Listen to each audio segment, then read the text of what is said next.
Schools across Guyana have been closed for the past 8 months, but now the school doors are being opened once again. Cabinet has taken a decision to reopen schools for those in grades 10 to 12, that's 4th, 5th, and 6th forms. Practical instruction centers will also be reopened. On Newsroom's Insider this week, Minister of Education Priya Manickchand. I began by asking her what influenced the decision to reopen schools at this time, even as the country continues to see a spike in COVID-19 cases, with October last being the deadliest month on record for the country. We actually have tons of reports done internationally, studies done around the world that suggest very clearly that once children are out of school, they are going to suffer significant learning loss. That is, forget skills you know, forget things you've learned, and that they're more likely to drop out. Right now, the projection across the world is that with the 7-month closure that we have had, there's going to be a 3% reduction in earning capacity going forward. And this is not tomorrow, this is not next year, going for the rest of the lives of these children if we don't catch it and correct it very quickly. Secondly, we know now, which we didn't know in March when we closed, we know now that if you may wear your masks correctly, stay appropriately distant, like you and I are doing right now, and wash your hands or sanitize your hands frequently, then the possibility of contracting the disease reduces significantly. It's almost nil. So those are the things we took into consideration when we decided to reopen. Additionally, Neil, the truth is that many schools have already reopened. Unofficially, softly. Teachers are already in the classroom teaching their children because CXC is going to happen. We have had several conversations with the Caribbean Examinations Council, and they have said for CSEC and for CAPE, while they haven't made a decision as yet, and they don't know which exam will be written, when it will be written, what form it will take. So they told us they haven't made a decision, and then 2 weeks ago, we saw an advertisement inviting students to register for the May-June 2021 exams. We don't have control over that. We're a member of the Caribbean Examinations Council and we have a say, but we don't control when the exams are written. And so we have to make sure our children are prepared. One of the driving factors in having us decide to reopen for face-to-face learning is that connectivity across the country is very, very poor. It's weak. So you have about 50% of our children who are able to connect. And then those who can connect they are in a physical, geographical location where they could get internet, they don't have devices. Or the teacher doesn't have a device. Or there's blackout. There's so many different factors that are affecting how we can deliver online education. We also looked at what other countries were doing. So it's the science, what we now know about the disease, the studies that show what will happen educationally for these students in their future, and also what other countries are doing. Jamaica is opening on the 9th, like we are. Barbados is already opened. Europe, North American countries, you'll see they're getting a second wave of their disease and they're going back into lockdown, but not their schools. Not their schools, just the adult facilities and institutions. And the reason for that, again, is because we know if we close these schools, we'll put these kids at a serious disadvantage. And the other thing is, the spread amongst children has apparently, scientifically, medically, been shown not to be something that should stop us from reopening schools. Once we have the facilities and the environment where we could prevent spread as much as we can. So those are the things we took into consideration when we made the decision. We consulted widely. We spoke to teachers, parents, students, the Guyana Teachers Union, Caribbean Examinations Council, other stakeholders, bus drivers. We really consulted widely before we made this decision. I'm Miss Melanie Jones. I've been teaching for probably about 25 years now. We've never experienced anything like this in history. But, you know, as an individual, I feel, you know, we cannot be living in fear. You can't be stupid either.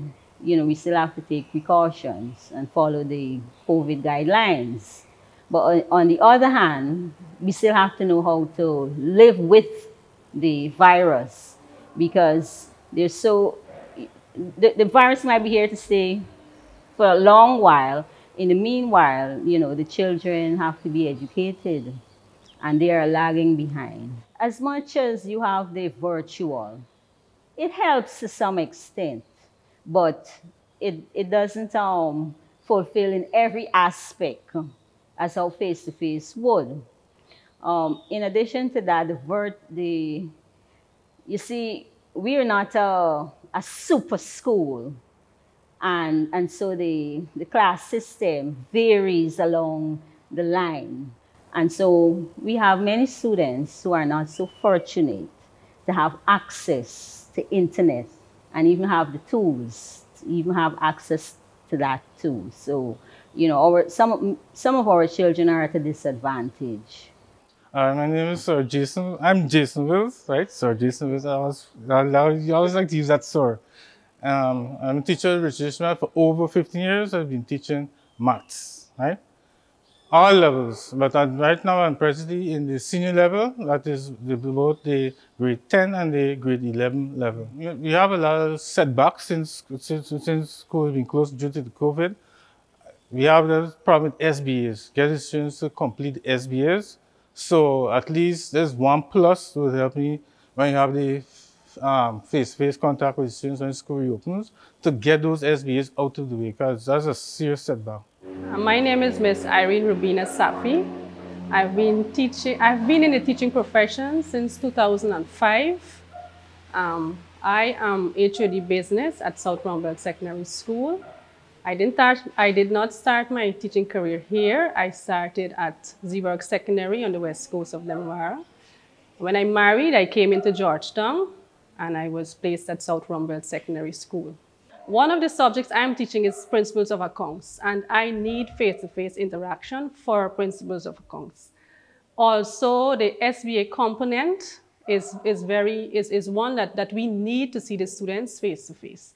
I mean, our students, for our students here, our students are not that much, we're not like QC, to put it, right? So to explain something and so on, it might take a little. So we need to see them face-to-face to give them that guidance. Some students are excited to come back because they want that extra, they want that extra word from the teacher, that extra guidance. Some students, I am being truthful, we heard that some of our students are working, some of our students, you know, that they're trying to get $1 here and there. So we do not know how many of them will return back. But of course, I'm glad that I could see everybody, but we don't know if all of them will return. For my colleagues, I can say when we had a meeting, HM had a meeting with us, we discussed the pros and cons of coming back. Most of us, we wanted to come back because, like I said, our students, we have to see them face-to-face. We have to see them to work. We can't, honestly, we are not engaging everybody online. So face-to-face is the thing for us, for our students. But are you ready? Because to do this is a bit expensive. You have to set up sanitation blocks, make sure that you have all the facilities in the schools to ensure that there isn't contamination when the children do go there. It is extremely expensive. We've spent quite a little bit of money trying to make sure we are ready. By ready, I mean that what are the things we have to do? We have to make sure we wear our masks. We have to make sure we can wash and clean our hands whenever we want to. And we have to make sure we can stay appropriately distanced. Those are the main things. And of course, keep our immunity high.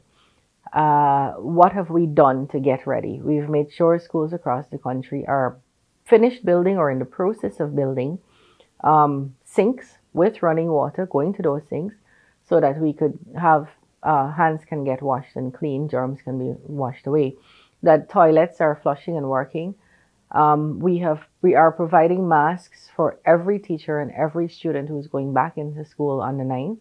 We have provided vitamin support, B, C, D, zinc, for teachers and students going back into the system.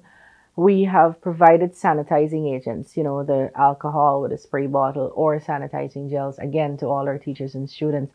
So are we ready? We are as ready as we can be. We know that parents are concerned and even some students are very concerned. But we're not sending in the students into the school just like that. They have lots of important pieces of things that will help to protect them against the virus. We're all familiar with this. These are the disposable non-surgical masks. These are face shields. We have the Environ cleaning sanitizers.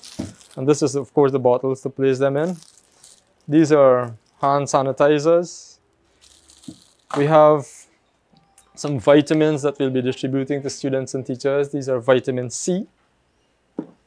This here is Bico tablets, vitamin D tablets. We have Vitone Tonic. This is an infrared thermometer for students to be tested, their temperature, before they actually enter into the schools. And we have a number of signage. This is a stop here sign. This one is stop. All persons entering this school must have their temperature checked. And there are some pictures along that line. This one is about the importance of wearing a mask and how to wear a mask. These are some guidelines, some tips or routines for cleaning and disinfecting of all public schools. And of course, the auxiliary staff mainly will be using those. Practice social distancing signage. A number of guidelines along that line. And the last one is how to wash your hands. Very detailed so that the students could be well informed how to operate under this COVID-19 season. So I'm the coordinator of the book distribution unit. This unit mainly distributes books to all schools across the country. During this period, of course, we know schools were closed since March of this year. And so it's important for the Ministry of Education to get these items into the school. So this facility was available. And so the staff of the book distribution unit really have been involved over the past 2 days in packaging these materials for all the regions across the country. Actually, we thought that when we first heard about this project, we thought we might have been required to hire more staff. But our staff came together and they were willing to put in the extra hour. So we worked overtime yesterday, and most likely today again we'll be working overtime. We're still expecting another region to come, and some suppliers are still delivering some additional quantities of items. This is done though by the staff of the book distribution unit. All staff, porters, drivers, clerical staff, we're all involved in this project because we appreciate the importance of getting these items out in an expedited manner to the schools. There are some works still ongoing. If they're not finished, we can't open those schools. So I hope that they will be finished. Please remember that education in the regions are not dealt with by the Ministry of Education. They're dealt with by the Ministry of Local Government. And we have really tried to work very closely to make sure the engineers in those regions are finishing off, or the people they've contracted it out to are finishing off the work. The question you asked me about whether we are ready is a very hard question. We would prefer we didn't have to deal with COVID and we could just open the schools and get back into the classrooms. The reality is we have to deal with it. And every person who's a little bit careless with wearing their masks and wearing it correctly all the time becomes a danger to everybody else. And so we have to really push education, information, public education, public information about how to wear masks, how to wear them correctly, what the consequences are, how to wash hands, and so on. We will be as ready as we can be come Monday. We knew school was going to open anytime. So, it's not like we're now getting ready. We've been getting ready for the longest while, actually. So, we've had the school cleaned. The cleaners have sanitized with the bleach. We even had the BEVON come here 3 times. And the bees, we don't have control over either because they can come anytime. The bees? You won't believe it. Yesterday I called the bee man because the bees had taken home. They'd taken their home right here because students weren't around. And so for the month, they came 2 times. And we got rid of them, and they came again. Monday, they came in a swarm. But the B-man said that they were just passing this time. So, yeah, we had to deal with things like that. Then there are plumbing works being done. One water trough is about to complete.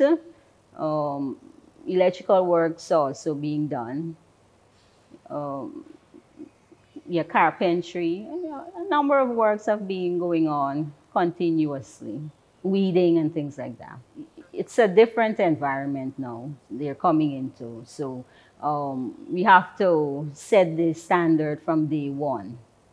I know day one might take a little time for us to get them to start understanding what are some of the rules. So they would, of course, have to know when they come through the gate, the security would test the temperature and ensure that they wash their hands. And then they go to a teacher so they can know which section of the building that they would have their subject that they would be timetabled for. As you can see, the chairs are already arranged. Before they enter again, they sanitize at the door. We have sanitization spots there. We also have in their washrooms soaps, so they can always wash frequently. The beauty about the school is that it's very large, so it can accommodate those 4th and 5th forms very comfortably. And of course, what is most important, because I know the teachers will, instill in them to be observing the 6 feet rule, but I know the challenge would be when they get out there to have a little snack and they're chit-chatting. So I guess we have to be some police officers as well, and checking in on them, and ensuring that they're following the 6 feet guidelines. But I think as the days progress, I think they'll start to get a hang of it. My name is ASHMIN SHARMA, and I have been teaching for over 23 years. This is my 5th school. So I've taught in Region 6, I taught in Region 5, and now here in Georgetown. Well, I knew that it was inevitable, so we are all gearing. In our minds, we knew that someday we had to come out. So I have been here yesterday and today, and we are all working together to see that the environment is conducive. The most difficult thing for me would be monitoring and supervision, because that was one of the difficult tasks. You have to be looking at the children all the time, and so now that is the most challenging task that I'm foreseeing. We have a lot of work to do for the first. Because remember, they have been away from school for about 7 months, and they would have missed their peers and so on. So yes, for the first, we'll have some work to do, but as the time goes by, it might become easier. All right, my name is BEVON Richmond, and I've been teaching at South Rumpus Secondary School for the past 18 years. My subject is visual arts. Coming back to South Rumpus Secondary School during this pandemic will be quite a challenge. Even though we have arrangement in place, it will still be quite a challenge because our students are coming here because they're coming from various homes, from various communities, given the fact that we cannot monitor their behavior outside of the school. So we have to be very circumspect as well as them and the parents to a very large extent. The mask itself, wearing a mask is quite a challenge in a way that it hamper or affect your breathing in one way or the other.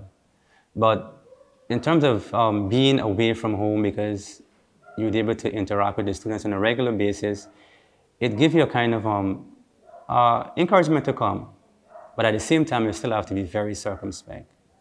Some people may say, why open November night? Why not wait till the new year to do this? Yeah, I heard that. That was so there was a whole program last night discussing that on an opposition program. Because we will get 6 more weeks now. The year has 39 weeks, the school year. If we open now, we're already at 33. But if we push past where school is supposed to be closed, we work on the weekends or later in the afternoons than we usually are accustomed to, we can make up that time. It sounds like a small thing. Oh, we'll just open next year. To lose 7 more weeks is going to be almost impossible to catch up. Remember, these kids have been out of school since March this year. So you lost the last term of 4th form or grade 10 as we know it. And you're now losing, you would lose the whole of the first term of grade 11. That's probably going to be too difficult to catch that up from January to June. But like I said, Neil, teachers, there's let me name it, Region 2. I don't think there's a single school in Region 2 that hasn't opened, and we're talking not even secondary level. People have gone back into class with their grade 6 students. And the teachers are telling you plain, it doesn't matter if we have a full 100% attendance at our online classes. We can't do the SBAs. We won't be able to finish those SBAs. Mathematics, we need some face-to-face time with the children. So, Covent Garden, right around the corner here on the East Bank, they have opened their doors. They have begun teaching long before us. They said, Minister, we didn't wait on you because your closure didn't make any sense. If we have to prepare these children, we have to prepare them. So you have teachers who have been really, really dedicated, prepare their own worksheets, send them out, prepare their own types of lessons on videos. Because some people have a problem with watching a video live. So they recorded themselves and sent it by WhatsApp, that kind of thing. Teachers have been really, really stepping up. Not all, many. So the teachers who have stepped up are really our heroes in this time. And you have some lazy teachers who did nothing. They could have done much more than they did. Some did nothing. Some head teachers have reported to us that the only thing they know about their teachers is that they're alive. They know they're not dead because they're not on the death announcement, but if it's not seen from them, they've not heard from them from March to now. Which means the bigger picture there for me is that the children haven't heard from them from March to now. And so if we stay closed till December, I mean, it's very careless to just why hustle up and open now? Because we give the kids 6 extra weeks of preparation. That is why we have to open now. Have all the modalities been worked out of how this will operate when you actually get into the classroom? Will teachers be required to teach all day? Will they do this in shifts? How does it work? So we have been we're throwing the rule book out the window.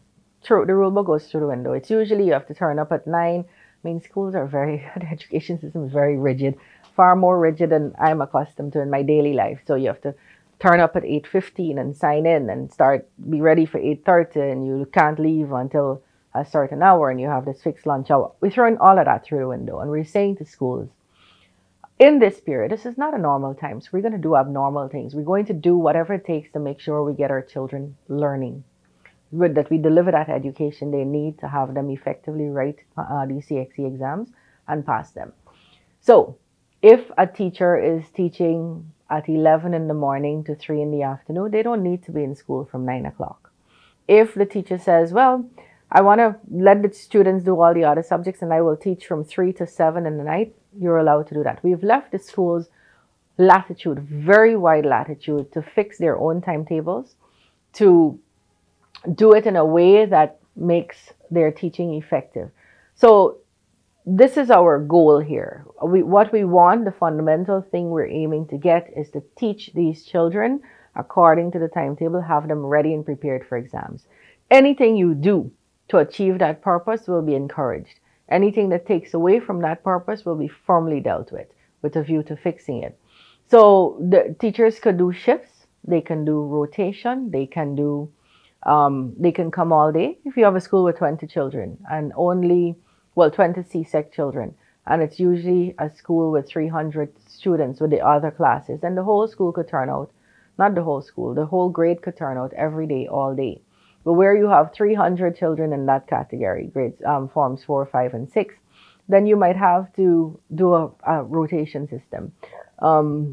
So we've left the schools with freedom. Schools understand that. If a school fails to fix its timetable in a way that allows for the children to learn, like we want them to learn, then we will step in with the big stick and do it. But we don't want any big stick efforts right now. The thing is to get these children learning. If you believe you have 100% of your children online and you can do the theory online and you want to come into schools for the SBAs or for the practicals or for particular topics that you need face-to-face engagement, that's fine by us too. But you can't know that only 50% of your students are online, or 56, or you're missing 10, and you don't address those 10, because every single student is important to us. I want to ask you about the students who will be going back to school. Of course, children are social creatures, we all are. One teacher said that it appears that they'll have to act as police to make sure that the children stay apart and observe the guidelines. Are you worried about that? So teachers are going to have to do more than they usually do, but that's not really true, Neil. Every day teachers do more than they usually are required to do. That's in their contract and so on. They're nurses, they're mothers, they're counselors, they're daddies, they're bank books, because, you know, teachers help children all the time and so on. They're wardens, they're policemen and women. They do that all the time. But this time, there's going to have to be a more stringent effort to keep students in line with the regulations. The regulations are not there to punish anybody. They're there to keep us safe. We're also working with PTAs to have PTAs come out and help with that kind of watching over, in small numbers, of course. So yeah, we're each going to have to do a little bit more in this time. You have spent a lot of time going out to different communities and so on. What are parents telling you about this decision? So most parents want this. Parents have the genuine concern. I could say with confidence, most teachers, most parents want their children back in school. Most students at this age want to go back into schools. There is an outstanding concern that all of us have. I share it too. How do we make sure we keep everybody safe when they're doing this, when we're back in the schools? And like I said, we have no obligation to do that. Other countries have not provided masks and face shields and sanitizing agents and vitamin support. Other countries have not done that. We have done that. And that is because we understand that it has to be a partnership where everybody chips in to get this done. And so government is chipping in to provide these items free of charge. There is the concern that, you know, the more we are out of our homes, the more likely it is we could contribute to community spread. But that is countered very, very easily and very quickly with the knowledge we now have from the medical personnel, not only here in Guyana, but across the world, that if you wear your masks correctly, if you wash your hands, if you stay distanced, you're not likely to catch COVID. It doesn't matter who around you has COVID. So that is what we have to make sure happens every day in the schools. If someone shows symptoms, what are the arrangements in place? So if somebody shows symptoms, we've never been able to treat persons with medical conditions or medical problems or any illnesses in the school. Each school has set aside a sick bay area. Some of it is makeshift. Some schools have that area already. And we call the nearest health center and nearest health post.